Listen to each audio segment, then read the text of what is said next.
Good morning, world. Good morning to you all, and welcome to the Early Morning Sports Talk podcast.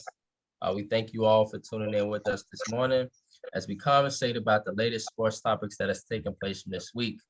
Yes, we are back like a shark attack, back like we ain't got no clothes on our back, and for the world is a better place when the Early Morning Sports Talk podcast is taking place.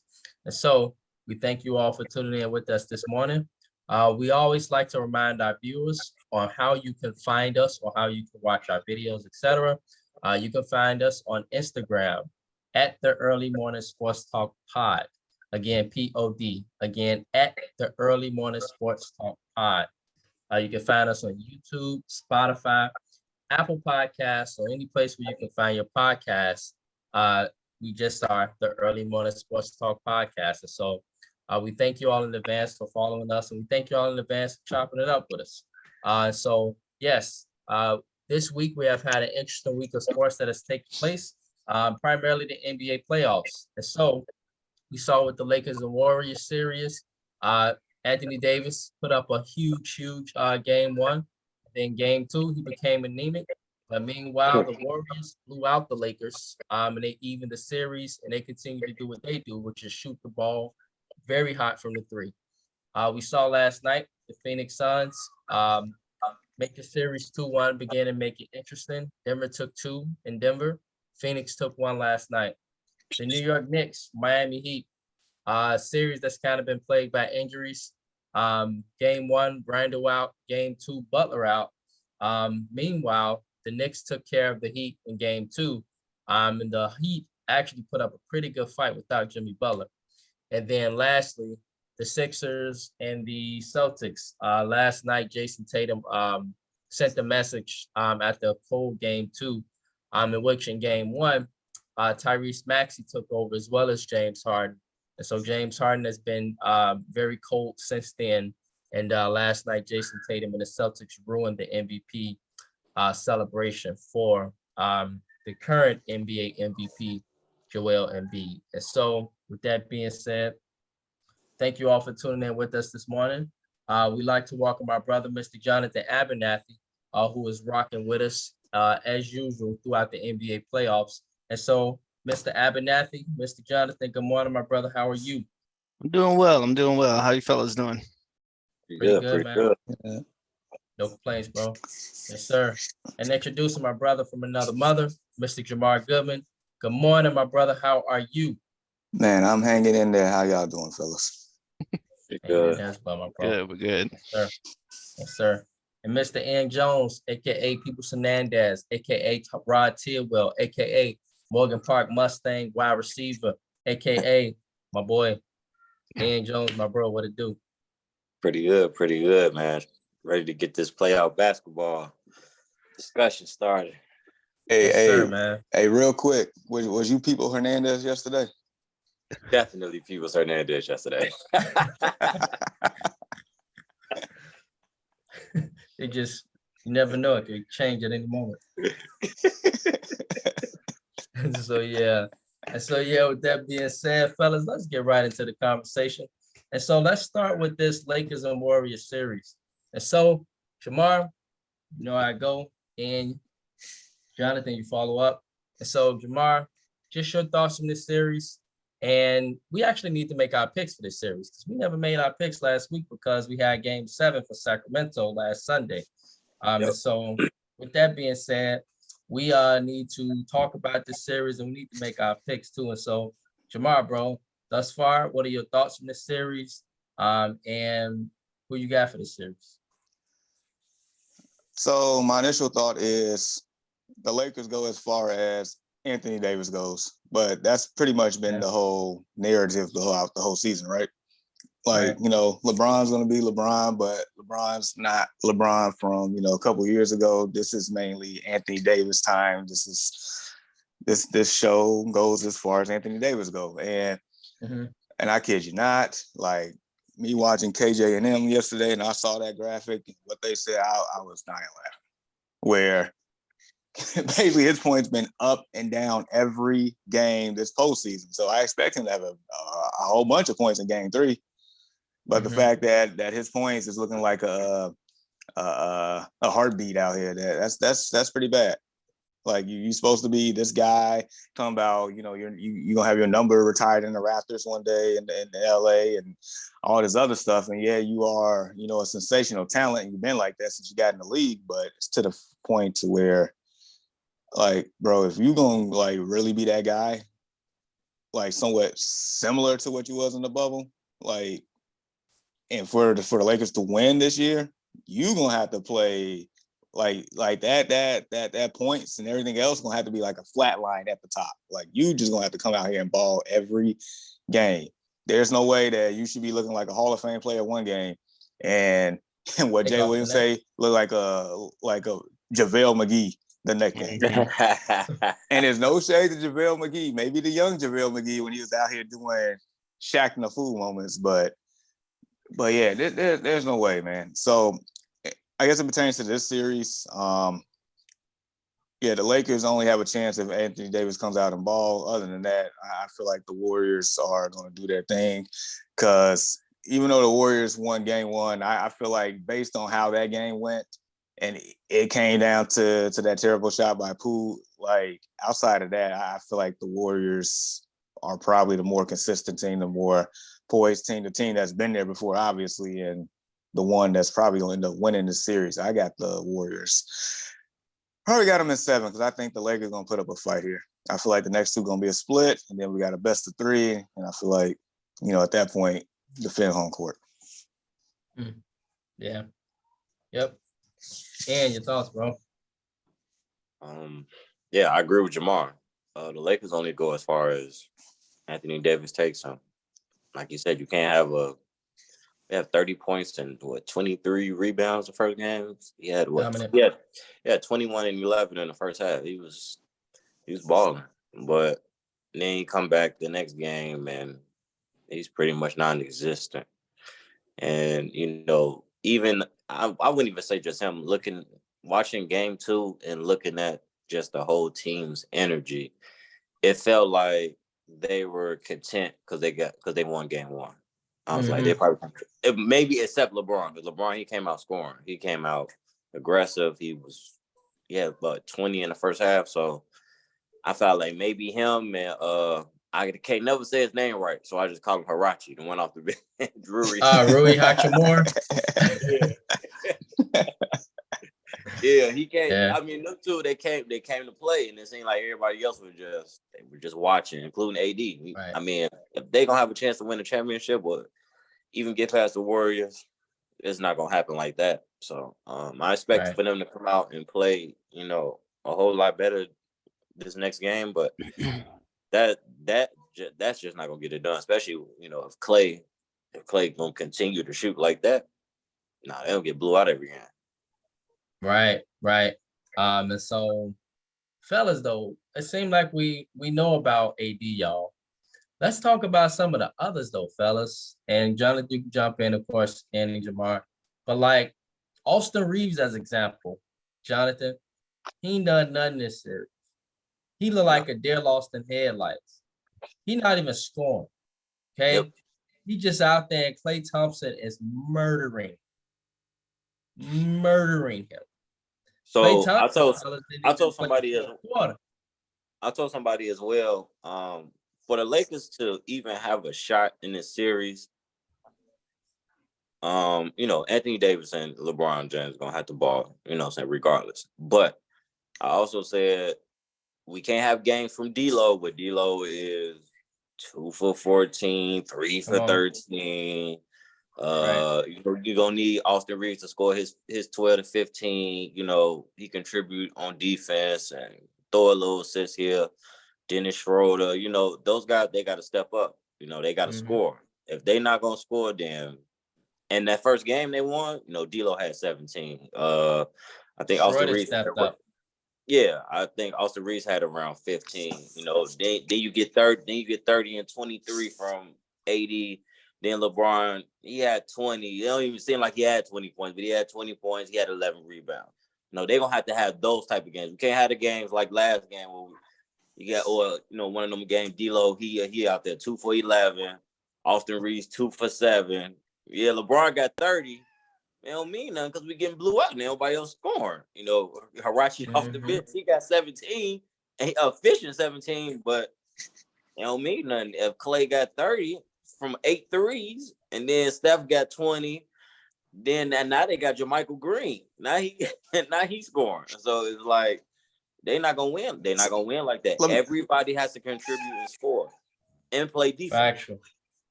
I mean, just think about it though. Like the Warriors, like I feel like so how the Warriors style, it kind of like, you know, especially from a few years ago when they first did it, it kind of like put the league on notice. Like this is a style of play that's actually can actually, you know, win championships. And you have two of the greatest shooters to ever do it. And it's more so how they do it. Like all the off-ball movement and the screens and the energy that it takes. I think outside of Schroeder, I don't think anybody else between Reeves and Russell and even Vanderbilt to a certain degree has the motor to keep up with these guys throughout the whole entirety of the game. Because at some point, like maybe that the fact that they spend all the energy on defense, you know, probably too tired to shoot on offense. Maybe they not, you know, able to get the lift on their shots that they need to. And the fact that the Warriors, you know, for the most part, actually is a pretty good defensive team as well when they want to play. I mean, they probably not getting the same looks they was probably getting in the Memphis series. I don't think the Warriors going to be as rattled as Memphis. And, you know, Memphis had a lot going on internally. That's why, you know, great value Ice-T not going to be on that team no more next year. So not great value Ice-T. that is definitely great value Ice-T. Ice-T. That is definitely great value. I am not going to unsee it now. That man is a stunt double for Ice-T and Law and Order. I'm not going to unsee it, man. That's crazy. Man, but it's just the little things that the Warriors do. Clay was in Clay form in game 2. Just the ability to catch and shoot, to get himself open, it's the little things that I see. When I watch the Warriors, I'm watching a lot more off-ball stuff than I am watching on-ball, just because of how they move and flow, and it just seems so fluent. It's crazy and a lot of energy, because when I used to play ball, I used to be the one running around, and I used to tire people out at a certain point where by the time I get the ball, they on the other side of the court and I'm shooting wide open. So just to constantly see that, it's just like, man, and they doing it for a full 48. So it's like, that's, if you don't have the motor, the mindset, the energy to continue to do that and still try to put up buckets on offense, it's going to be very, very difficult. That's why it's very important for the Lakers to control the pace of the series. They cannot play at the same pace as the Warriors. They just cannot. You cannot outshoot that team. You have to play pick and roll with Anthony Davis. And then slow the game down. And then at that point, the ability of AD, whenever he wants to play, to actually draw double teams and stuff like that. That's how they're going to have to play. Right. Man, you guys are dead on. Like with this Lakers and Warriors series, you mentioned the pace, bro. Who do we know can beat the Warriors outside of the Kings? Kings gave them a run at their pace. They gave them a run at their pace. But the Kings are young. Lakers, y'all ain't young. So, like, you trying to play them at their pace, it's just like a track meet. You're going to get burned. Like, bad. And so, the pace, Jamar, you dead on with that, bro, the pace. But that starts with Anthony Davis. My biggest problem with AD Johnathan is this, bro. It's like, one day he come out dominate, and you reminded that he one of the best in the world. And then another day he come out and he just like, I'm taking a day off. Yeah. Like, I'm that nigga that much to where I can just take a day off. Yeah, like Jay Williams, to add on to what Jamar was talking about. I mean, Jay Williams said it best. Like, you've got a guy whose ceiling is equal to Jokic and Embiid, if not better. Yeah. And then the next day you've got JaVale McGee. Like Right. that's the reality of it. Yeah. And you know, you kind of said it when you said one day he comes out and he's just balling and then he takes the next day off. This is the playoffs. You don't get to take it off. Nope. I mean, you've got Giannis, who might have just completely messed up his back altogether for the series. You've got him back out there later in the game, if not the next game. Like, you've got him trying to at least push his team because he knows what he means to that team. And I don't think Anthony Davis is actually ready to accept what he is to that team or what he can be to the team. So in that situation, I'm starting to believe he's got that same mindset as Ben Simmons. I mean, everybody wanted Ben Simmons to be the guy. Everybody wants Kawhi to be the guy, but they don't step up for it. Kawhi stepped up for Toronto, yes, but what's he done with the Clippers other than get injured consistently? And yeah, AD helped him in the bubble get the ring and everything, but at the same aspect, now I'm just starting to put AD on the same level as Kawhi. Or Kyrie. You can even put Kyrie in that book. Mm-hmm. Yeah, And not available. this series strictly depends on AD. And I don't even think that's going to matter. I don't see the series going 7. I'm going to take the Warriors in this one in 5, if not 6. And you know I can see that, Jonathan, because the Warriors, once they kind of like come out and they're serious, I think also maybe, just curious, Andy, Jamar, what you guys think? Do you think the Warriors were kind of tired from that Sacramento series? And so they kind of came out just like, trying to get their feet under them. Like Steph Curry, he didn't do nothing neither one of these games. He haven't even showed up yet. He's just been kind of on the court, if that makes sense. He showed up in the first quarter a little bit in game 1, but outside of that, Steph Curry hasn't done much of anything. It's been Klay Thompson. It's been Andrew Wiggins. It's been Kevon Looney. Steph Curry, he hasn't even done nothing yet. I think what the if Warriors... Steph Curry starts to do something? He played more as he played more as a floor general in game 2. I think the adjustment was at the end of game 1 and probably game 2. They was gonna make Steph be more of a floor general. He's gonna play more as a point guard rather than him more say running around. Right, but my whole point is this, bro. Steph Curry haven't even done that yet. I mean, as in he hasn't like got off for X amount of points yet. Yeah, and he's just waiting, I think. Like he just, like you say, he being a floor general because he kind of just, that's what he doing. But when it come down to it, we know Steph gonna show up when it come down to it. It's just, game 1, I think he kind of pumped the brakes because he had 50 points. He was kind of tired from game 7, quick turnaround. And game 2, he became a floor general. But my point is that he haven't even done that yet. And so once he started to do something, then the Lakers really in trouble. Because right now it's really just Klay going off.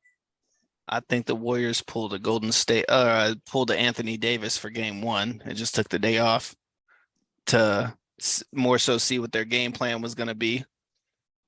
And I mean, they're already looking forward to the next series. Do you think the Warriors are? Yeah. I think coaching is probably one of the more like underrated things in this series.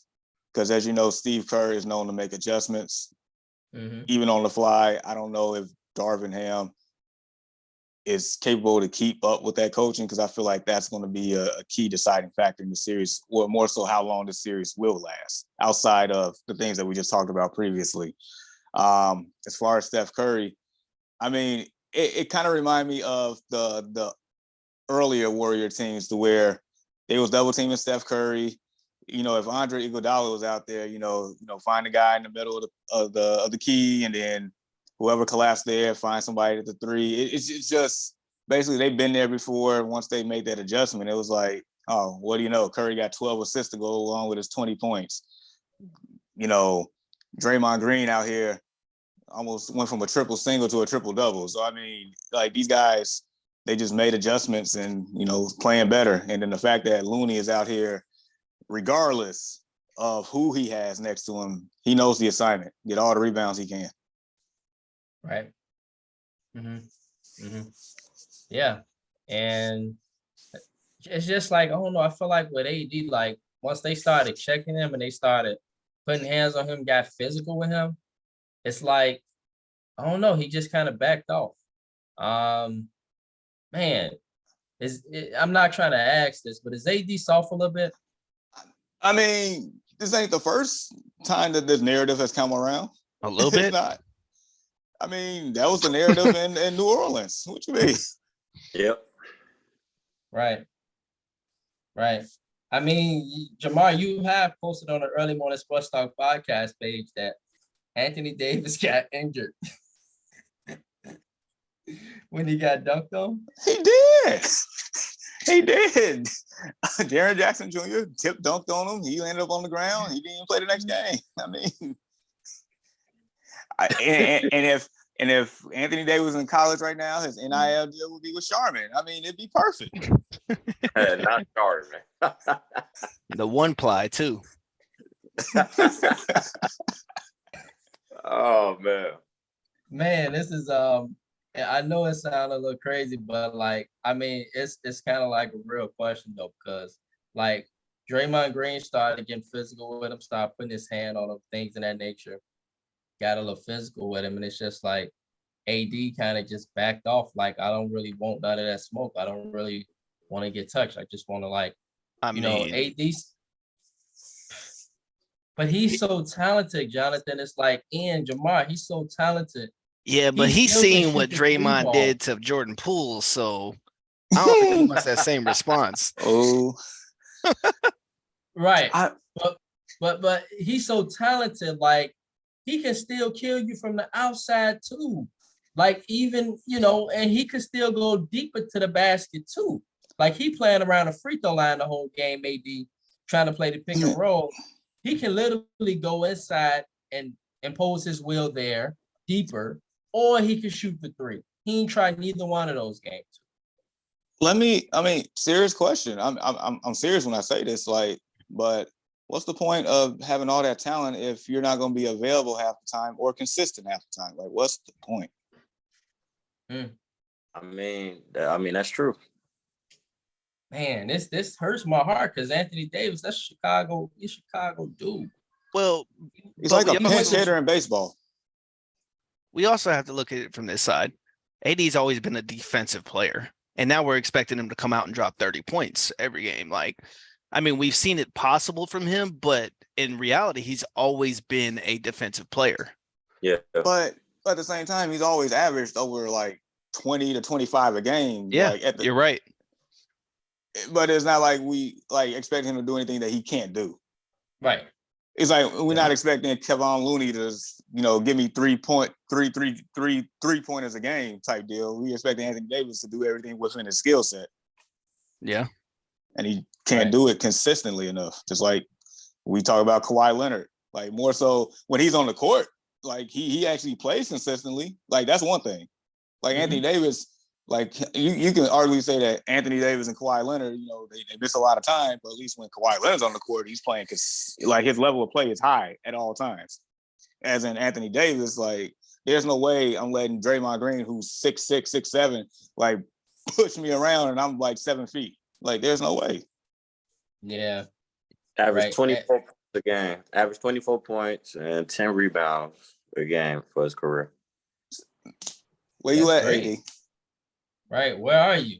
That's a good question, Jamar. Where the hell are you, Anthony Davis? Like, showed up game one, didn't do none game two. You got home court tonight. This a big game for y'all. Y'all lose game three, y'all going home early, just like Johnathan stated. This is a big game. Anthony Davis, yeah, we know you don't want to get hurt, etc. This is still in his mind, right, fellas? Possibly he get hurt. But you got to show up. If your team wants to win that series, you got to be that dude. I ain't never, y'all, really in my life, I'm being honest here, really has seen a series where it depends so much more on one player and how he plays. This is like one of those series where I literally think in my head, like it really, because he controls Golden State. If he plays, he can play Tetris with them. But if he don't, Golden State, track meet, right down the corner. But the last thing I'll say is just a reminder, like Anthony Davis played phenomenal in game one, and yet the Warriors, just lost by a couple of points. So it's Right. like AD has to play like A+ basketball at all times for them to even have a sniff of a chance, I feel like, in this series. The question is can he? Question is, can he keep it up? Question is can he keep it up? And so, good morning, Rhonda. And so, yes, we'll see what happens with this series. Good morning, Marcus McKine Sr. I know he's a Lakers fan. I don't think Ian chose who he's got in how many games, though. Nor you, Mr. Price. And go ahead. I don't think the Lakers, if the Lakers win this series, I would be very shocked. That means they play 4 games of absolute perfect basketball almost against the Warriors. So I would say, in my opinion, I would say the Warriors, and I would say 6. Warriors in 6. Yeah, I want to go with the Lakers. Yeah. We know. And they might surprise me. It might make me look like a fool, but I think I got the Warriors in 6. I never thought they was gonna beat the I didn't think they was gonna beat the Warriors anyway. Yeah. I want to see the Lakers win, but me being realistic, I got the Warriors in 7. Might even go 6. So got the Warriors. They're the better team. They just got more to work with. All right, fellas, let's talk about this Nuggets Suns series. Warriors have bounced back, and the Suns have bounced back. And so it's 2-1 now. They took care of business last night. Nuggets up 2-1. It's a series. I told you guys about the Nuggets. But as stated, it's a series. And so the Nuggets took care of home court. Phoenix possibly could very well do so. And so, Jamar, what's your thoughts from these first 3 games? And is there something what are you expecting in game 4 in this series? So quick thoughts on this series is Jokic is playing like that guy. Okay. The Nuggets go, as far as this series, I feel like the Nuggets go as far as Jamal Murray, I guess his level of play to complement Jokic. I feel like that's a big factor in it. I feel like when Durant and Booker have the right mindset and the right aggressiveness, is like nobody can stop those 2 guys. And that's pretty much it, because I feel like a lot of other people are very non-existent, especially for the Phoenix Suns. We understand that Chris Paul is out. He's going to be out probably games 4 and 5 at least as well. DeAndre Ayton. I don't want to say the explicitive I want to say, but where are you, man? Like, where is he? My gosh. Like, this is so DeAndre Ayton coming out. Remember when he was drafted, he was definitely getting, comparisons to some decent big man in the league. And I think they were comparing him to Embiid at one point, if I'm not mistaken. Embiid took offense. So he could possibly have a ceiling of a Embiid Jr. type deal, but we was talking about the level of consistency with a couple of other people here, right? We were just talking about consistency. Like, Aiden's consistency is not there, and I think that's a lot to do with him not having a high motor to actually, want to go out there and do stuff. Like, I have an issue with players in general, and I'm targeting Ayton right now, to where, if a player's not touching the ball, like, you're not engaged in the game. If I don't score that first bucket type deal, then, I don't have the same mentality, the same hustle to go out there and do all the extra little stuff. That's DeAndre Ayton all the way, 100%. Because I believe in game 2, I remember him, he would just, it was one possession I remember distinctively where, like, I think Denver was at the basket. I think Jokic was there, like getting all these offensive rebounds, trying to put it back in, and Ayton just standing there on the baseline, just watching the whole thing. Standing, yeah. And I think Kevin Durant or somebody else was trying to like he just standing there watching, and eventually, you know, Denver scored. So I'm like, bro, what are you doing? Like, why are you here? Like, why are you here? So I guess in general, man, like this series, definitely Denver is looking like the better team. Denver is actually looking like the team that was like the number one seed in the West. Like they finally looked like that team. I know 3 of us on this panel was not believers of Denver. I mean, I say this much: if they get past the Suns in 5 games or something like that, then at that point I might become a believer of this Denver team. It's more so I just want to see it, like, because it's been too many times where they have been, you know, underwhelming, underachieving, not doing what they're supposed to be doing. A couple of years ago, you got the fan in the stands talking about Suns in 4 beating up other fans and, you know, stuff like that.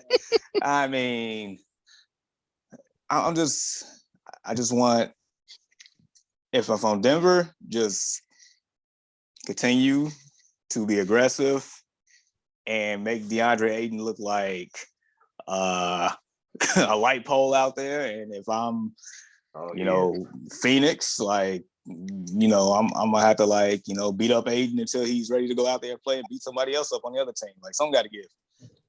So as far as game 4, you know, I expect the Suns to, you know, continue to have the same aggression, but I also expect Jamal Murray not to be ice cold in the 4th quarter either. So if Jamal Murray actually shot the ball better in the 4th quarter, they probably end up being up 3-0 right now. So, yep. So yeah. So Brandon, I give you your kudos here for, you know, sticking with the Nuggets here in this series. You picked them initially. So yeah, I'm just it comes down to those other players, like who's gonna be the one to step up and actually get the job done, because the 3 best players in this series, they're performing. It's just everybody else. Like, who's gonna be that guy? Right. And speaking of the players that are performing, the top players to get you surely in, Booker 47 last night. He's been killing these playoffs. He averaging about 35 in the playoffs. That was prior to yesterday's game. And so Booker been going off, you know. Ain't no stopping him. Ever since Kawhi checked out of the playoffs, Booker's been unstoppable. Ever since Kawhi Leonard checked out of the playoffs. And so, yeah, he's been on a tear lately. On the other hand, my biggest thing was that I saw last night, fellas, watching the game, was that Denver was up 88-85. After Phoenix was up 67-52 at the end of the first half, Denver came roaring back and was up 88-85. But Phoenix, this is what Phoenix do, and this is how they get you. They go on spurts real quick. Quick, they're going to spurt, right? Right, fellas? Go on a quick run, 14-0 run. Boom, it just hit you. Damn, it was only a minute and a half. You know, they kind of remind you of the Warriors, just in a different way. And this is without Chris Paul. You know, this is without Chris Paul. And so I'm really interested, and I'm very uncertain with this game 4, because Phoenix can hit you in spurts. They're at home, but then Denver, on the other hand, you see what they can do. They can roar back. And so, like you mentioned, Jamal Murray seems like he plays a big role. And, bro, what's your thoughts on this series? And how do you see game 4 playing out? DeAndre Ayton. Where the fuck are you? So DeAndre Ayton is soft. I don't understand how you're that. Me personally, I don't understand how you're that big. Even Sabonis a little bit, but I'll take it a step further. I think Sabonis is a little more tougher than DeAndre Ayton, but yeah, absolutely. Understand how you're that big. I can see that. Yeah, absolutely. And you go under the basket, you just lay it up. No, go up with some force and dunk it. Now, he is very skilled. He can be, like you say, he can be MB. He can be a little AD-ish. He can do all that. He has the talent. It's there. But, sometimes he just look like he's just out there just, taking up cardio. I can't you can't be 6'11", 7 feet and go through a game and you have 8, 9 rebounds. What you out there for? I can go out there at 6 feet, 5'11" and get 6 rebounds just off the ball, just coming off the rim. You're 7 feet. Get down there, get in the paint, get some rebounds, bro. They need you. And I just think they don't have enough. They don't have enough on that bench because they're top heavy. Now they lose Chris Paul for basically probably the rest of the series. I just think so. You basically putting it on 2 players. You basically putting this on 2 players. That's why Book he has to shoot that many shots, and Durant. That's why they shoot that many shots. So Devin Booker is probably going to average damn near 40 in this series, and they're not going to win it. They're not going to win it because they simply just don't have enough. So it's going to be back. So it's going to be back to the drawing board with Phoenix again. Yeah. Yep. Johnathan, your thoughts, bro? I was all for like choosing Phoenix. I thought the Slim Reapers was going to come out, just do his damn thing. But in all reality, man, watching these 3 games so far, it's just, like Devin Booker and Kevin Durant are getting their points, but the Jokic effect, man, like I have been against Denver for the last 3 seasons. Like I've seen him try and fail. And, honestly, I mean, I just think Denver's a little bit deeper than a lot deeper. They got a deep bench, man. They do. Phoenix's bench, and I think what we talked about in the first series with the Clippers, when it came to the bench, I think it's actually proven its point now. Phoenix is worn out now because they're starting 5 are having to go out there and push, and they're the only ones that can really do anything. But it's just the 2, and I mean, if you get even with Devin and KD dropping 30 a game, you got Jokic and Murray dropping 30 a game. I mean, then it just comes down to the bench and the role players. And right. I mean, it's starting to prove its point because they're just getting worn out. They won last night, but that can only last for so long. And teams are going to make adjustments. So I'm switching over and got Denver taking it in 6. And if not 5, I think they're just going to get worn out. I don't think they're going to be able to consistently do it because you don't really have a guy that, like Chris Paul, to control the pace of the game. Yeah. Man. So this game 4 is pivotal for the Suns, right, fellas? This seems like this is their season right here. Facts. They lose this, it's a wrap. Yeah, most definitely. Right. Yeah. It'd be tough to lose game 4 at home and then have to go back on the road, blah, blah, blah, etc. That'd be a lot. That'd be a whole lose lot. game 4 at home, then have to turn around and win 2 on the road just to win the series. And That'd be a lot. The fact that they won by 7 last night, and you mentioned Devin Booker had 47 points, he also shot at 80% from the field. So I mean, he had to do all of that just to squeak by and win, with Murray going cold in the 4th quarter at the same time. Like, it's like anomaly games like this, just like the Lakers and the Warriors game 1. Just like if you got to do all that just to get a win, like you in trouble. I think in all reality, if they lose this series, Chris Paul is gone and they go after a guy like Damian Lillard. Yeah, but are they? Somebody brought that point up to me the other day. It's crazy you say that, but somebody will have to take a pay cut. They can't have 3 max players. I think you can only have 2 now. The way the right. I think money. I think at this point Devin Booker takes the pay cut because he's still early in his career. But can we all put in agreement that Ayton is probably gone? Oh, I hope to God he's gone. He just got money. I mean, he just got his money though. That's true. I think I think DeAndre Ayton becomes another Dwight Howard. Like he has the potential to be the guy for a few games if needed, but he goes to somewhere like Philly to back up. Embiid. Oh, so the later on past his prime career, Dwight Howard. Yes. Okay. Nah, it's too early. It's too early for that. No. It ain't the prime Orlando Magic Dwight Howard. It's the Philadelphia You talking about 76 the Dwight Howard. Philadelphia? No. Yes. No, he's like the Lakers Dwight Howard. Oh, the second stint. The second The time. second Yeah. stint. Yeah. He ain't even. Oh, when he was on the. Yes. To be honest, he's not. To be honest, y'all, he's not even that, and that's terrible. He's not even that. Oh man. Dwight will come in and get them 10 and 10 off the bench.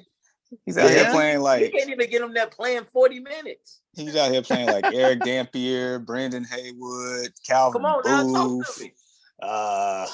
Early JaVale McGee. Hassan Sabit. That's the one. That's the one. Somebody go write in the comments, a low life go write in the comments, Brandon at Purdue Cal gym doing in between classes. Like, really? Wow. Michael Olowokandi, like sheesh. Yeah, man. I don't get it, man. Luke like, Longley. You that big, that skill. You got to get them something, man. You that big, that skill, you got to give them something. And I also feel like, let's just say they never get Chris Paul. He doesn't get that $100 million at all. Right. Yeah. Because he helped them get it. Like, yeah, it's like, come on, bro. Like, come on, man. Get in that gym. You got your money. Get in the gym, man. But because what they pay him? 100. What was it? Like 185? I think 126. Yeah, something like that. Yeah, DeAndre, y'all talking about his money? Yeah. Because he ended up like signing the offer sheet with the Pacers. Right. Because it wasn't even the Suns. 132 million, fellas. 133. 4 years, 133. And the Suns didn't want to lose him for nothing. 133. Yeah, so he's making like 34 a year, fellas. right? Yep. Yeah, 133 guaranteed with 185 total, right? 33 guaranteed. No, 133 guaranteed. 132,929,128 guaranteed. 132 million. You know how many yachts you can buy with that? You know how many mansions you can buy with that? You know how many buckets and cheeseburgers you can buy with that? How many businesses you can buy with that? And I heard he's in the same Call of Duty lobby with Kyler Murray. That man really? loves playing video games. Yeah, we gonna leave Kyler Murray out of this, man. Look. No, we got a bone to pick with Kyler. Maybe that's not the episode, but we gonna get to Kyler one day.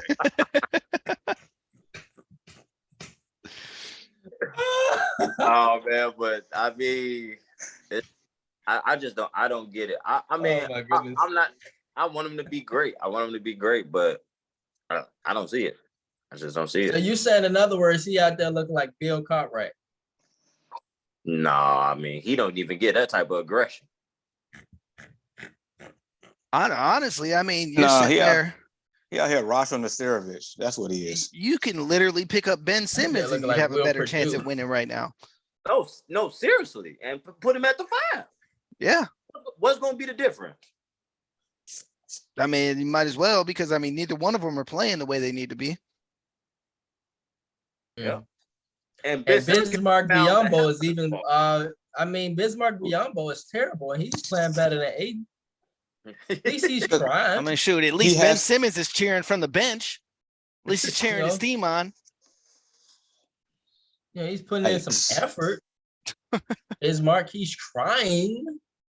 It's crazy because, Johnathan, I remember you said it'll come down to if Aiden is able to defend Jokic. Well, that's been non-existent. Exactly. That's what I said. I mean, I was right in this situation. Like, it's coming down to if he's able to defend him. Obviously, nobody's able to defend him. Aiden's out there looking like a high school player playing in the NBA. Yep. Right. I'd rather have Greg Oden. Not a good high school player either, just the average, just the regular. Yeah, like not even a starting high school player. Jeez. It's like the freshman that just got thrown on the varsity to cover up team spots. Damn, that's deep. That's deep. At the end of the season. Yeah, man. But Aiden bashing. Yeah, you know what? Let's move on. I'm tired of being depressed talking about this man.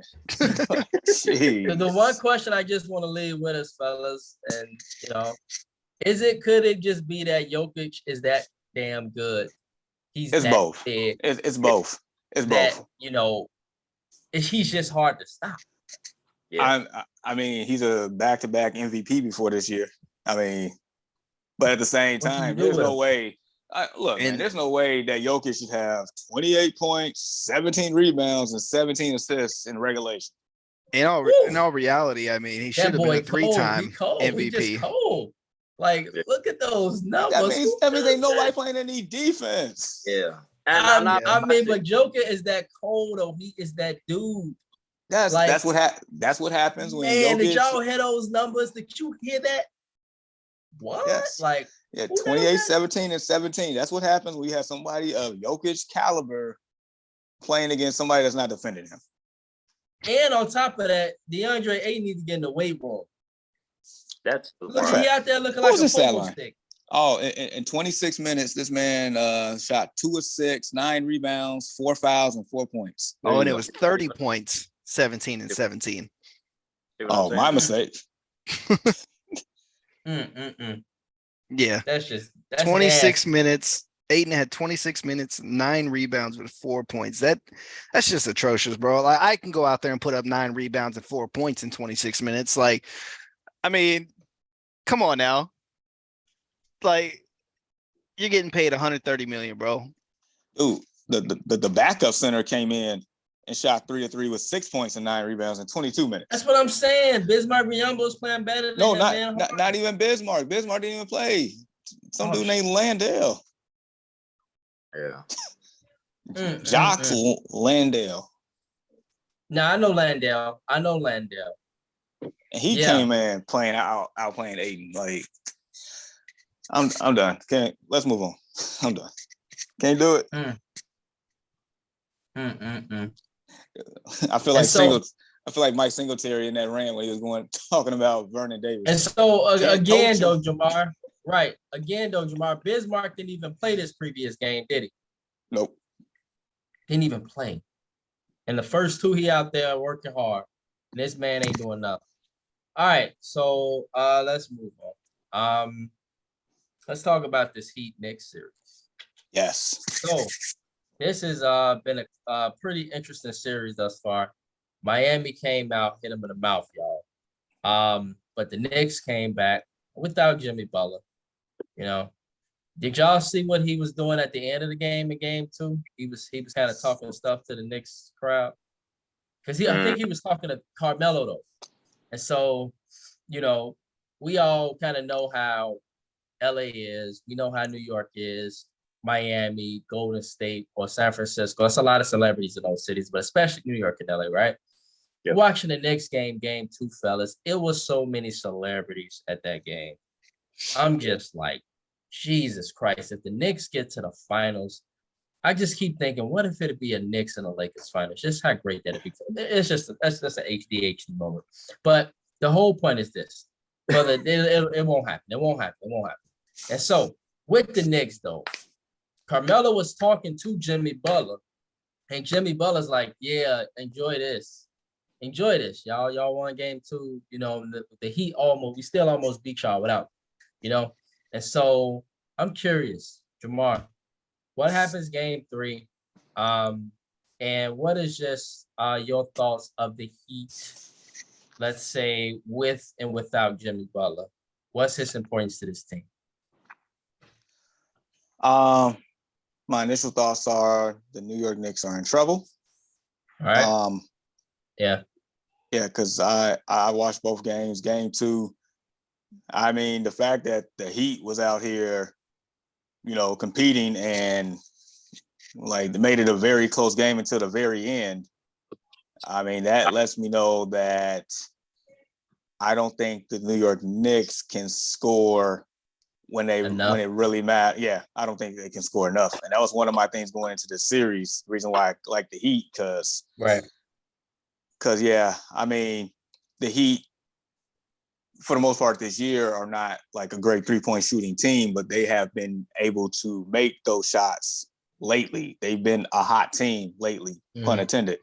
When Jimmy gets back, I mean, that makes it a lot easier for the Heat to do other things as well.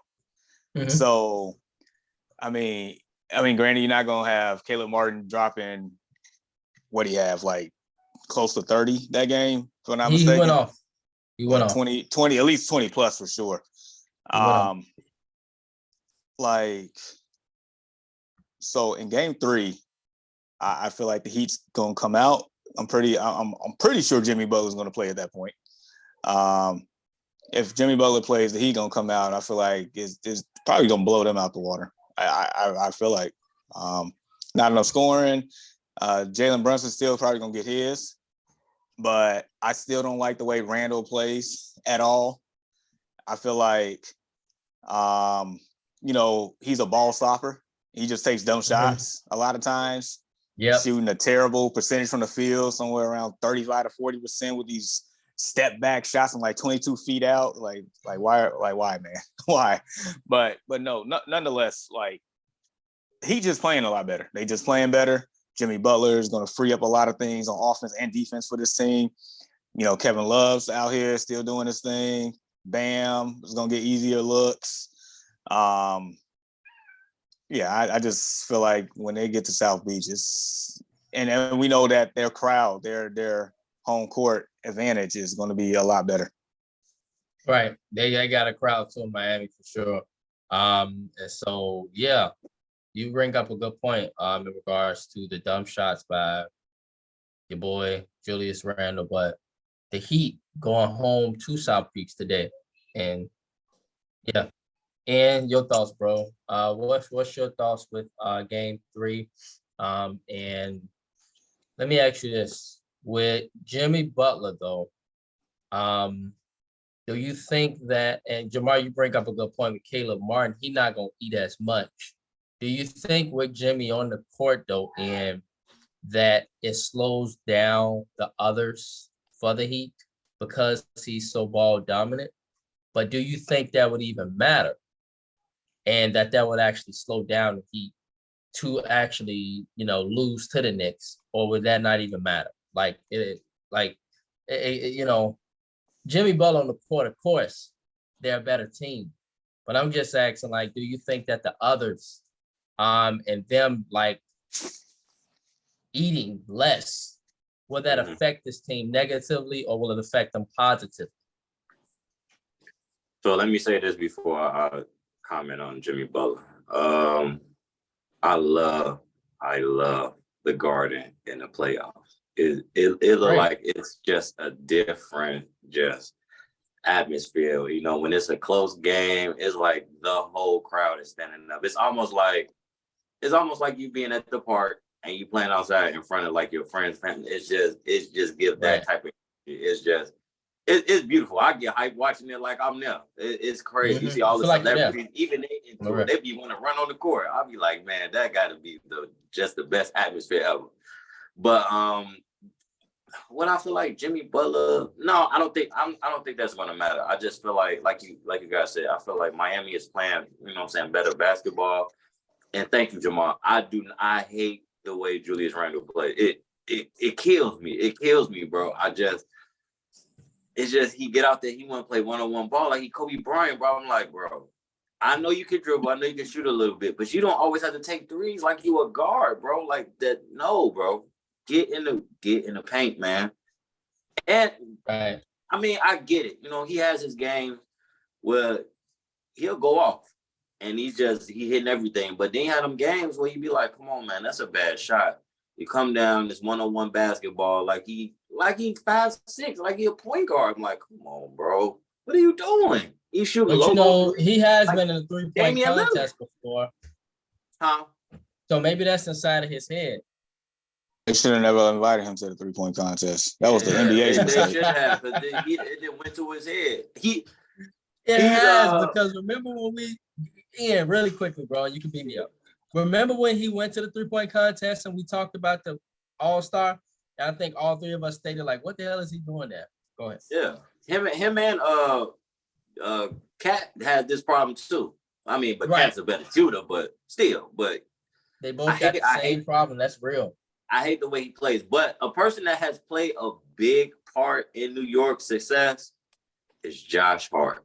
Josh Hart has crazy offensive rebound, just rebound period. He hit some big shots So Mhm. I mean, the deep Tibbs gonna have him. He gonna have him locked in on defense. It's just when Jimmy come back, are they gonna be able to? Are they gonna be able to guard him? Are they gonna be able to sustain Jimmy Butler?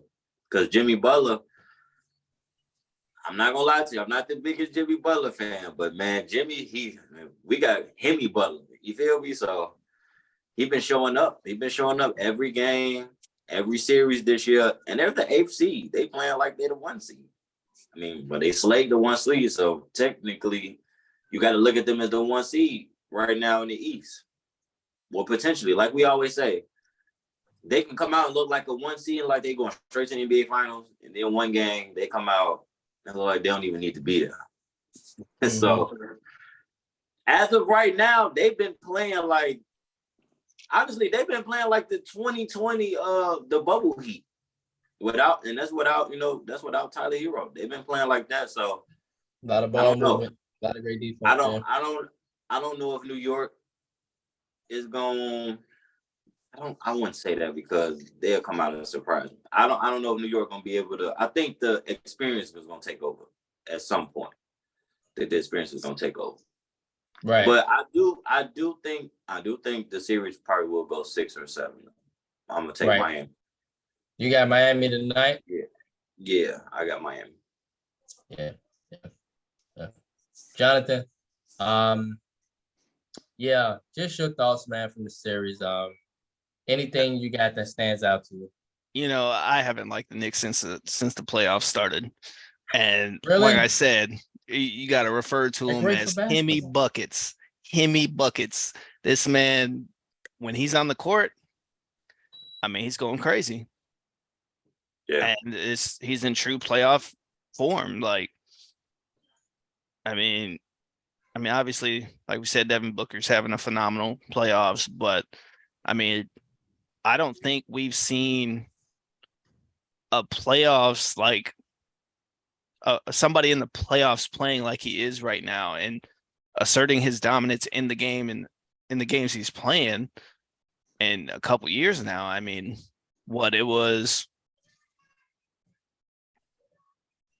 honestly, I'd go back as far as 2016 when LeBron started going nuts from the 3-1 comeback. Right. Like, when he's on the court, the Heat are a completely different team. And the fact that they only lost by, like, they were pretty close in the whole game without Jimmy Butler. Yep. And then, when somebody starts talking stuff to Jimmy, I mean, he just goes even more crazy. And now Carmelo was talking stuff because he wasn't playing. He might put up another 50-point performance when he comes back just to shut, or he might wait until they're back in New York just to do 50-point performance. But I mean, as long as Jimmy's healthy, I don't even see Boston or Philly beating them in the next series. To a point. Playing that good. It's interesting. It's interesting. Really I think teams need to start making game plans around Jimmy, because for many years Jimmy was written off as Kyrie Irving. Yep, during that time when he went to Philly, that year they couldn't have the year I stated. Remember, Jamar, we've stated this, that if Kawhi Leonard doesn't hit that miracle shot and Philly win that series, I think Philly goes on to the finals that year. Yeah. And so, that was when people started writing him off. But when he went to Miami, it was a whole rejuvenation after that. Yeah. Yeah. And I think a lot of it was him actually playing that little stint with Dwayne Wade. He learned a lot of leadership from Dwayne Wade. And he had that opportunity because Dwayne Wade, being at the end of his career, had that opportunity to actually mentor somebody rather than being that guy. Because, when you're young and maybe even 5 or 6 years in, like, you're so focused on nobody beating you out. So a lot of guys forget to mentor. Mm-hmm. And I think with him being at the end of his career, he had already stepped down, even with the Miami teams with LeBron. Like he had already stepped down from that role, being that guy. Now it was just about helping everybody around him. And I think that helped Jimmy so much. And it wasn't even because it was they were in Chicago together, I think, right? Yeah. Yep. So that's where like the narrative of him not really being wanted by certain teams because of his mentality and stuff like that. And still I've seen things like him and Dwayne Wade still talk to this day and like guidance and everything. And Jimmy's actually starting to listen as he's gotten older. And now he's actually stepping into what everybody thought he was going to be in Chicago. So, I mean, I've got Miami winning this in 6. I don't think New York has what it takes. Yep. And so, what was you gonna say, Jamar? My bad, bro. No, I was gonna address the comment real quick that Okay. Jay Coleman left saying wouldn't matter. Jimmy takeover is like a video game. Basically, Jimmy's out here just doing Jimmy things, and it's crazy because I just think about the legacy and the quote unquote legend of Jimmy Butler in the playoffs here. It's like I'm just thinking about like him compared to like all time greatness at this point. Because let's just say he leads them to the finals again. Like the Jimmy Butler legacy is like, where do you rank him all time? I'm starting to think of like other guys that was really good in the league that maybe not in the Hall of Fame yet, like Joe Johnson, for instance. Joe Johnson was a dog with the Hawks, and ISO Joe in clutch moments was amazing. Like, do I see Jimmy Butler better than his legacy right now? It's just I feel like he's on a quick trajectory to basically put himself in the conversation for the Hall of Fame. Yep. The way that this is going, it's remarkable. And of course, us Bulls fans here, 3 of us, hold that near dear to our heart, knowing what we had and what we saw, the growth of him over the course of the teams that he's been on. We saw the real alpha dog in him in Minnesota, and of course, those personalities couldn't handle that. They couldn't. He goes to Philly, and B's the one that enjoys it, but everybody else was like, we take Tobias Harris over you. He gets to Miami in the dog culture. That's a perfect fit, and I'm pretty sure Dwayne Wade had a lot to do with him going to Miami, and it just match made in heaven. And look at it now. Look where we are now. The last time an AC went to the NBA Finals, ironically, was the New York Knicks in '99. So short year, lockout year, Yep. Right. So I mean, I would not be surprised if South Beach ends up in the NBA Finals. I would not. I mean, I'd put him over Kawhi. If he makes it to the finals this year and carries his team, I'd put him over Kawhi playoff. Because I mean, San Antonio, Toronto. I mean, because he haven't won a chip yet. Bro. And so Kawhi, he's got a Finals MVP, and he, did what he did with Toronto in 1 year and brought that franchise who never even really sniffed the finals, the championship. And so, not yet, but he'll have a legacy for sure. I can say that for sure. So I'm with, I see your point, Jonathan. You got a little more work to do. So, on the other hand, let's talk about Philly, and let's talk about Boston. And so, talking about a team that got some work to do, both of these teams, because neither one of them has really sniffed the championship with their current cores. Boston is up 2-1. And so, Ian, just curious, bro. What do you think about James Harden this series? And how important is he to this series? It's very important. He had a phenomenal game. The one game that they won, hit a big 3 late in that game. He looked like James Harden from Houston and everywhere else, and rightfully so. He's playing with Embiid, so he took on a more of the playmaker mode, kind of floor general mode.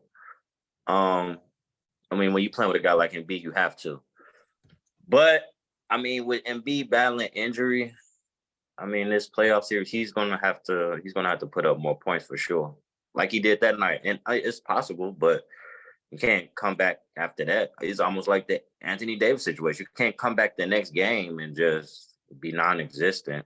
You know, this is the playoffs, and I believe he'll get it together in this series. But they are down 2-1, so it's do or die now. Yeah. Yep. Yeah. Johnathan, your thoughts with not Joel Embiid. Your thoughts with Jason Tatum and him stepping up last night. What does this say about this guy? Has he reached superstar status yet? I'm biased in this debate. situation. It's a debate out there. I'm biased in this situation because I don't really like Jason Tatum as a player. Oh man. Why? Hurt my heart. I think I don't even know where to start with this one. I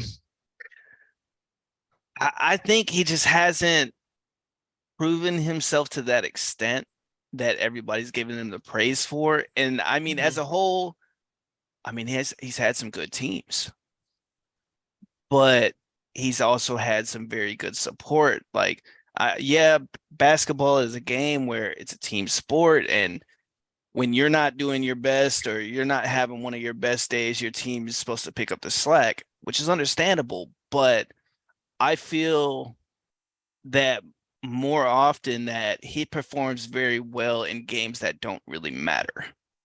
Okay. Rather than the games that in clutch time you see Jaylen Brown and all them actually picking up the slack. And it just happens more often than not. And it's the same with Embiid. It's the same thing with both of them. But I think Jason Tatum actually needs to prove that he can take over the game consistently like Jimmy Butler has been doing. I'll give him the respect he deserves at that point. I think and what really set it in stone for me was last year in the finals. I mean, we all know that last year's finals, the Warriors that won, they're not the Warriors we're used to seeing. Granted, they're getting older, but Boston should have won that series. If Jason Tatum played the way he's supposed to be able to play, they should have won that series. But I mean, I can't really put him in superstardom when he's not even the best player on his team. So you think Jalen's the best player? I do. He does show up in the big moments, Jalen, for sure. I said that last year, and Jamar and looked at me like I was crazy. My biggest thing is with Jason Tatum is he just takes a lot of ill-advised shots. He takes bad shots, very similar. And that just comes with experience and actually learning and growing as you become more experienced. Right. And the thing is with him, sometimes with Jason Tatum when he shoot a dumb shot or crazy shot, it go in, it look pretty. Woo. So last night, right? If y'all watched the end of the game last night when he put the Sixers away, he hit 2 threes at the end, to put them away. And I'm just at the TV. Woo. But last year in the finals, right, Johnathan, or in the bubble, or when he plays, that defense and it's tightened up, it's like, damn, that's a dumb shot. Like, why would you shoot that? Like, and that's my biggest thing with Jason Tatum. And so last night, though, I mean, I can't say nothing bad about him right now because last night the shots went in. They went in last night. And so it looked like poetry. The other thing I was going to say about this series is at the end of the series, it's going to come down. If Boston wins the series, it's going to come down to Marcus Smart and Al Horford. Yeah. Jason and Jalen are going to get theirs. It's going to come down to those two, the defense, the rebounds, the points that they put up. That's what it's going to come down to. If they can at least average like 15 and 8, they win the series. Yep. And by the way, to address the comments, good morning, Jay Coleman again, and good morning, Prescott JB. Jay Coleman stated this will be hard for people to hear. Jaylen Brown is the best overall player on the Boston Celtics. Ian, what you think about that, bro? What did you say that again? he stated that this will be hard for most people to acknowledge and recognize that Jaylen Brown is the best overall player for the Boston Celtics. No, I don't agree. Ian and Jamar, what's your thoughts? Is Jaylen Brown the best overall player for the Celtics? Because I don't really see Jaylen Brown shoot the shots that Jason Tatum hit. Like I was just stating, Jamar. Yeah. Last night, Jason Tatum, his shots looked beautiful because they went in. You know, you say, woo, that was woo. But then when it don't go in, Jamar, it'd be like, what the hell type of shot was that? Like, why would you even shoot that? You know? And so, like, this is like the debate right here. I'm kind of with Johnathan. Jay Coleman's with us too. We kind of feel like the best overall player on the Celtics is Jaylen Brown overall. Defensive wise. Jason Tatum can defend his ass off, though. We got to really stop sleeping on him on that. That Negro defends hard. They on our boy, Jamar. They on our boy, Jamar. But I'm just saying, Jason Tatum, man, them shots, bro, it'd be like, what the hell was that? You know, last night they went in, they look good, Jamar, but sometimes they don't look good, you know? It just be like why would you even shoot that? I mean, if I'm not mistaken, we have talked about the shot selection of Jason Tatum for quite a while, right? Yeah. We've done that for a few years now. No, I don't agree that Jaylen Brown's the best player on the team, best overall player, but I will say that Jaylen Brown's probably the most important player on that team because when he is playing at the level that he's playing, it makes it a lot easier for everybody on the Celtics, including Jason Tatum. I feel like Jason Tatum has a higher ceiling, but Jaylen Brown's probably the most consistent player on that team by far, and by far the most important. If Jaylen Brown is not having a good game, then, you know, it puts more pressure on everybody else to step up and do their thing. I mean, they are a deep team, but Jaylen Brown makes things a lot more easier for a lot of players. Right. That's for sure. Like you mentioned, the defense, the amount of pressure he applies on the defensive end, the transition buckets. When you see Jaylen Brown get going, it's like, man, this team is scary. That's the feeling of it. We know Jason Tatum could go out there and get 40 points if we want to. We know that Jason Tatum takes some ill-advised shots, but you know when it goes in, like you said, it looks pretty. It looks real pretty. It looks like a masterpiece. But you know, sometimes you be scratching your head too. So no, I think Jason Tatum is the better player overall, but I feel like the production and the consistency of Jaylen Brown and what he brings to the table is most important. That's how I look at it. Right, absolutely. Yeah, just to address the comment real quickly. Prescott JB stated the league is going to lose so much interest once LeBron retires. There will be no one to hate except for Dylan Brooks, who will be in Guangdong, China this time next year.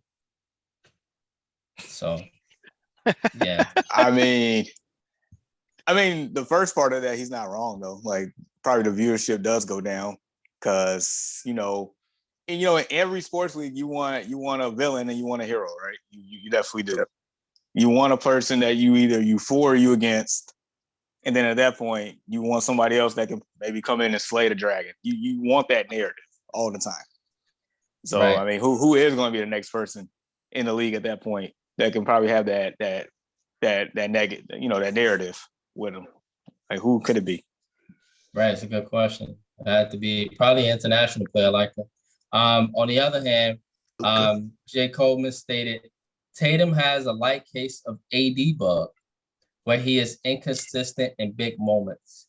One game, 35 points. Next game, he may disappear. APB out for Tatum. As the NBA superstar in a group of maybe 5 to 10 players, truly elite, consistency is one of the things that separates the stars from the superstars. Yeah. Not wrong. True. And I don't see enough consistency, Johnathan, from Tatum. Not every night.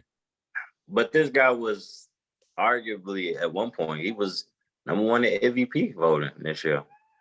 At one point. Yeah, but I mean, playing the Bulls, he playing the Oh man. I mean, in all reality, had Damian Lillard not got injured, I mean, Damian Lillard was number one in MVP voting, but he just couldn't win games. I mean, man was dropping.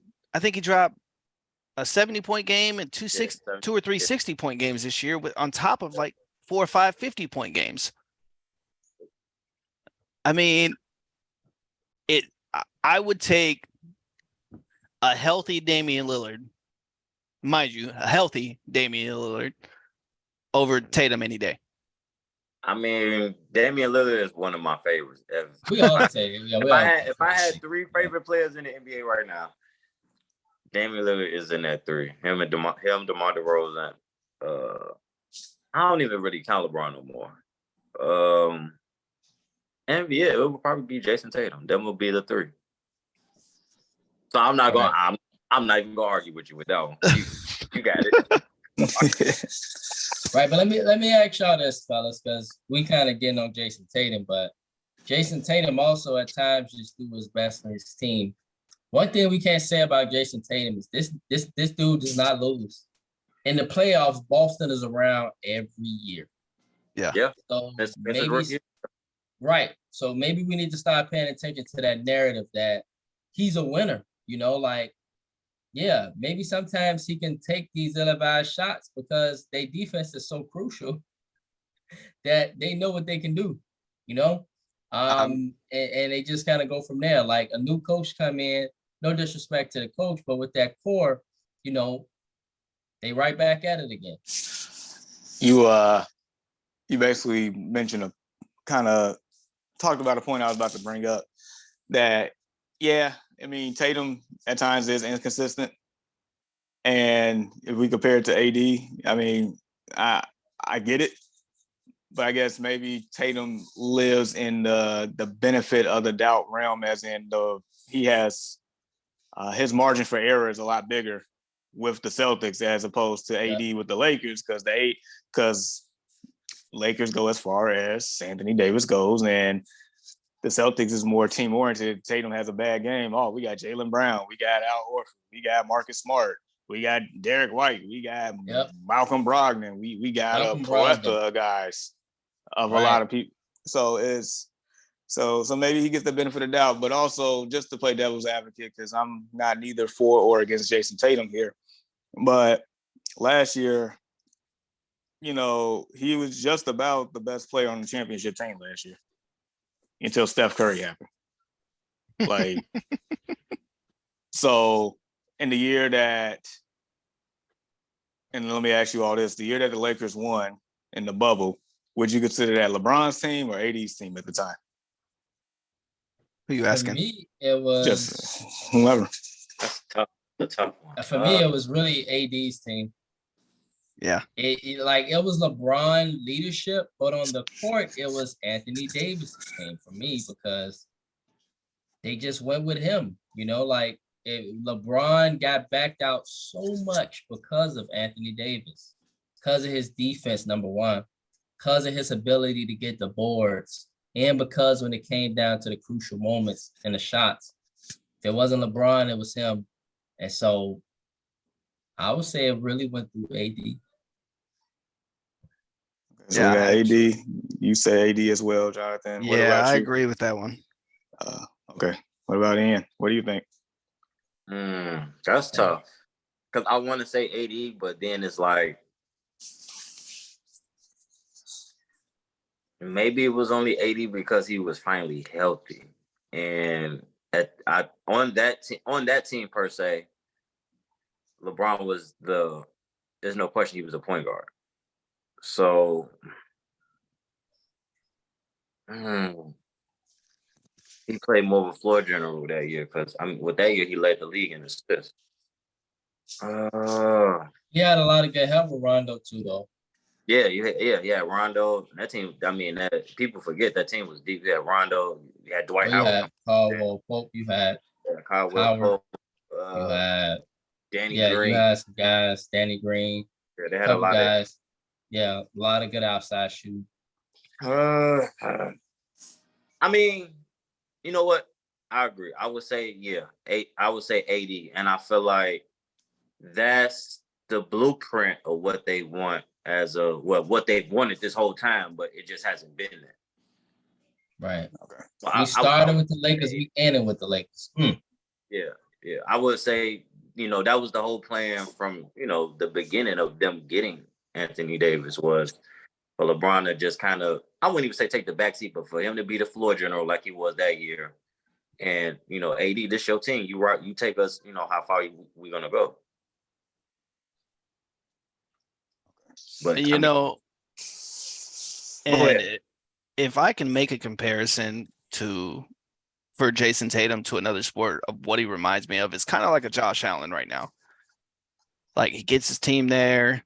He does what it needs to do to win. But in the big moments, he's just not there consistently. Right. And I mean, and I'd look at Jaylen Brown more of like a Joe Burrow. Like he's a little bit more consistent with it. Even in the bad games, he pulls through and figures it out mid-game, and he can at least finish the game strong. So Jason Tatum is turning the ball over in the red zone. Yes. Consistently. Drive the team downfield, can't even punch it in. Right. Oh, man. Yeah. And so just curious, fellas, to quickly end with the Sixers and Philly series. I think we all Jamar picked the Celtics, right? And you picked the Sixers. No, I think I picked the Celtics. You picked the Celtics. I'm picking the Celtics. I picked the Sixers. Oh, you picked the Sixers. Okay. And Johnathan, you picked the Celtics. Like I said, I think it all depends on Marcus Smart and Al Horford. I want to say the 76ers. Just because the way James Harden is playing right now, even though I hate him with a passion. He's playing like Rockets. James No, Harden. he not. He does. Not as many points. Not as many points, but when it comes to the playmaking. All right, I'll give you the playmaking. He's a distributor thus far. Yeah. Okay. Now what you saying, Ann? I mean, he has to, with Embiid being hurt. I mean, he's back, so hopefully they make it a series. I do think it'll probably go 7, though, for sure. Right. I tell you this, Johnathan. Tonight, your boy Harden got to show up, and he got to drop 40, and they got to show up. They season on the line tomorrow. Sorry, because they lost last night. Their season is on the line because Boston will be then going back to Boston, and that would be very dangerous to them. And so, yeah, he showed up game 1, did a little bit game 2. It was a little anemic last night, but he did have he played a all-around game last night. The Sixers just wasn't making shots last night, and so, yeah, all right. I picked the Celtics in this series, so I think I'm gonna stay with that. And so, yeah, Marcus McKay Sr., he stated, big win today for my Lakers. I'm out. Bye. And so, he's a Lakers fan, Marcus McKay Sr. And so, yep, I think we'll all agree that this is a pivotal game for the Lakers tonight. Definitely.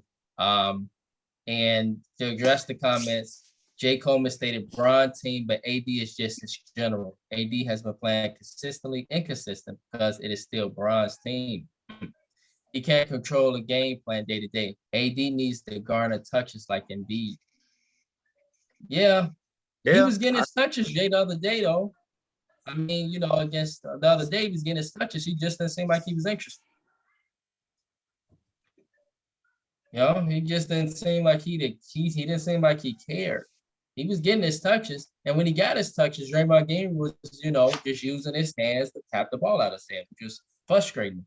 But AD didn't even try to do nothing after that. He just went and folded. Like it was crazy. It was crazy to see. Then J. Coleman stated Celtics because Harden won't step up his scoring with Embiid playing. Good point. I think we all agree that Harden plays better without Embiid on the floor, same like. But Embiid did tell him after game 3, he told him to be aggressive. So he told him that, right? He told him that. That was in the headlines. And so Harden got to be aggressive in order for the Sixers to have a chance. It can't just be Embiid, and it can't just be Mr. Maxey. I love his game. He's so energized. But it got to be more. You know, Maxon didn't even play good last night. He was airballing. Definitely need a lot more James Harden for sure. Not necessarily you got to come out and score 45 points again, but you got to put pressure on them. Put pressure on Boston's defense in order to free up other people to get them easier buckets, to them control the pace of their game. Right. And then Marcus McKay Sr. stated, fellas, they go through Embiid too much. They swear they're going to lose he slow it down way too much. And so, true. He does slow the game down. And so, we'll see with the series, fellas. That concludes our conversation this morning. We covered the NBA playoffs, all 4 series. Big games going on throughout the day. Heat, Knicks, game 3 down in South Beach. Lakers, Warriors tonight over in Southern California. And so get your popcorn ready. Shout out to Johnathan Abernathy, Chicago Cubs. They are at 500, 16-16. It's a miracle. Nobody expected them to be there. And on the other hand, shout out to our White Sox. I mean, we're 11-22, but we still rocking with our Sox. And so, fellas, any any final thoughts or shout outs as we head into the weekend? So, Jamar and then Johnathan. Yeah, just one topic we didn't get to. Coach Bud's firing here with the Milwaukee Bucks real quick. So, after digesting that, look, maybe the timing of it probably wasn't the greatest as far as from a PR standpoint, but I mean, as I think about it, I was on record even the year they won the championship that he should have still been fired, because this man, in his lack of adjustments, it's like they won in spite of him that year. Like Giannis won that championship. It wasn't Coach Bud. Coach Bud didn't really do too much of anything. It was more so Giannis imposing his will. And so, yeah, I know we know his brother died after game 4, but I feel like even before then, adjustments wasn't made. When it comes down to it, him and playoff adjustments just doesn't mix. And then you got Giannis here, who I think got 1 year left before possibly, going out there to the market again. And, Milwaukee's doing what they got to do to try to ensure that, Giannis stays in Milwaukee. So therefore, can't be wasting championship windows here. So that's my thoughts on Coach Bud. He should have been gone to begin with. And that's real. That's absolutely real. That, the window for Giannis, and with Coach Bud losing these first round series, that's just wasting his window. So they had to do what they had to do, right, Jamar, in order to not waste that window. Correct. Right. Maybe Giannis went to the office too and said, if it's time for him to go too, who knows? He probably said that too.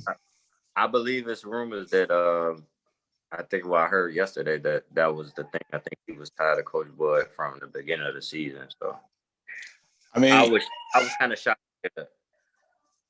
Superstars get what they want. Yeah. What are you saying, Jamar? And in one of the post game, I think it was after game 4, they asked him about something. And he was like, well, that's, up to the coach to make adjustments. Like, I think they asked him, like, should he have guarded Jimmy Butler or something like that? Like, but yeah, but he said that's up to the coach to make that adjustment. It's like, it was up to me. Yeah, I would have guarded Jimmy Butler more, giving Drew Holiday, a break here and there, just switch it up a little bit. But he basically said it's up to the coach. And he was kind of saying the same thing in the NBA Finals when they won. With a certain, if you read in between the tea leaves back then too. Yeah. So, right. Coach not coaching. Yeah. Yeah. And so, Johnathan, I don't know if you got any final thoughts before we get to our final thoughts and shout outs. Any thoughts? And thanks for bringing that up, Jamar, Coach. But we good? No, we're good. Yeah. well, Coach Bud, if things don't work out, you can always come and be an assistant coach with Chicago Bulls. No. No. He's the head coach. See that? I knew the debate was gonna start because I feel like I don't want if he can't make adjustments in Milwaukee, I don't think he can make adjustments at Chicago. And so I love him as an assistant coach.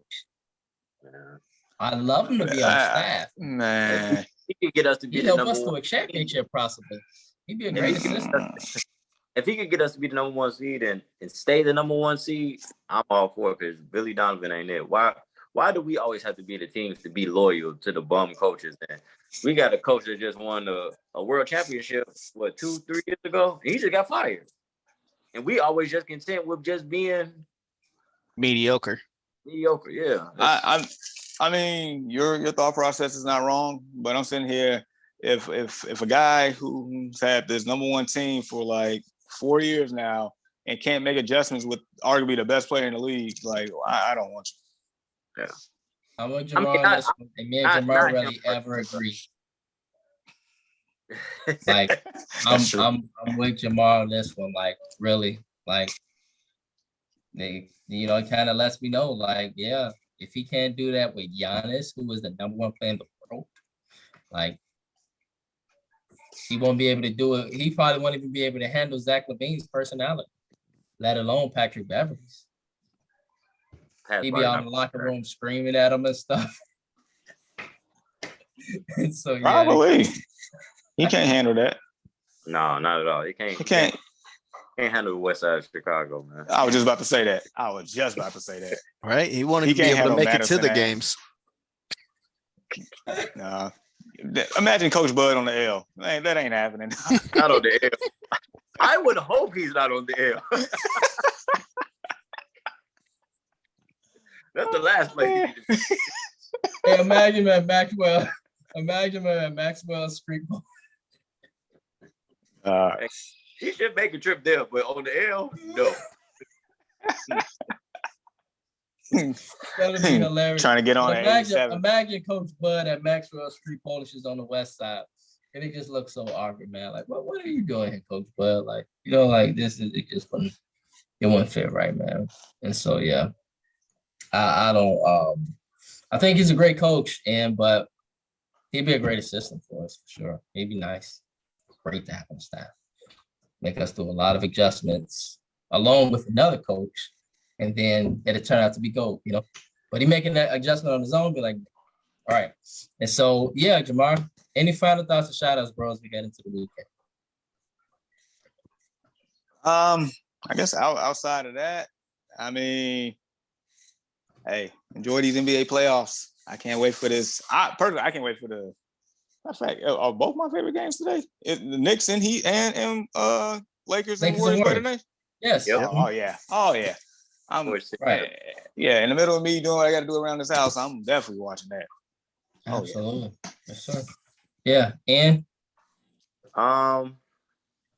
just stay safe. Enjoy the weekend. Got some nice weather coming up this upcoming week. This weekend, just stay safe. Be blessed. Oh, and shout out to Jamar. Congrats on a new move. Congrats, bro. Appreciate it. Yeah. yes. Johnathan, bro, any final thoughts, shout outs? Yeah, just like Ian said, just enjoy the weather, be safe, everybody. I mean, things can change in an instant. True. Just be safe out there. Be smart about what you're doing. If you're partying, don't drive. And also congrats, Jamar, again.